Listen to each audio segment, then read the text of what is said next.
ஒரு காலத்தில் மலைகளாலும் வயல்களாலும் சூழப்பட்ட ஒரு அழகான கிராமம் இருந்தது.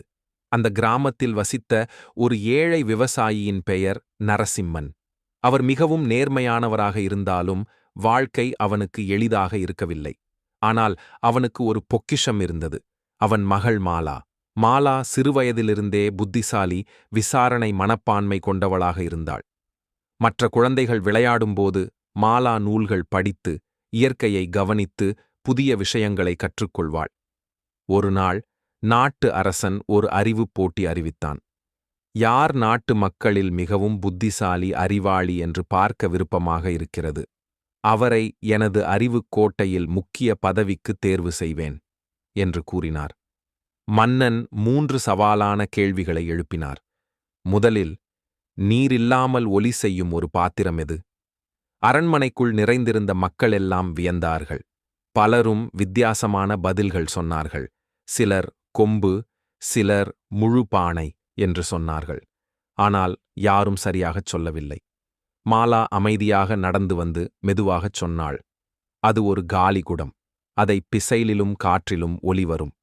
நீர் இல்லாததால்தான் அது ஒலி செய்கிறது. அரசன் ஆச்சரியத்துடன் பாராட்டினார். மிகச்சரி, நீயே இதற்கான சரியான பதிலை சொன்னாய். இரண்டாவது கேள்வி, இல்லாததை கொண்டு வர முடியுமா? மாலா சிறிது யோசித்து பிறகு சிரித்தாள்.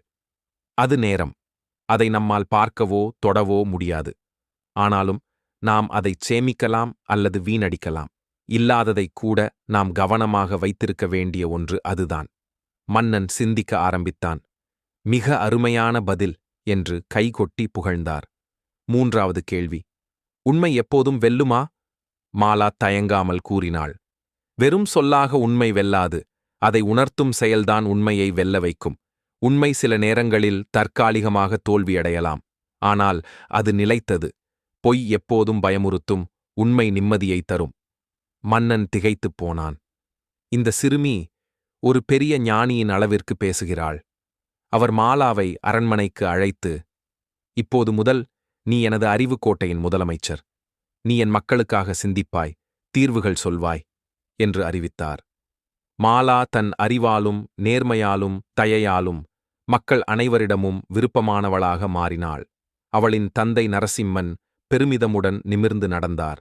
அவள் அறிவால் மட்டுமல்ல, தன்மை, மரியாதை, மனச்சாட்சி ஆகியவற்றால் எல்லோருக்கும் ஒரு வழிகாட்டி ஆனாள். இதுபோன்ற கதையை கேட்க யுவி கிட்ஸ் சேனலை சப்ஸ்கிரைப் செய்யுங்கள்.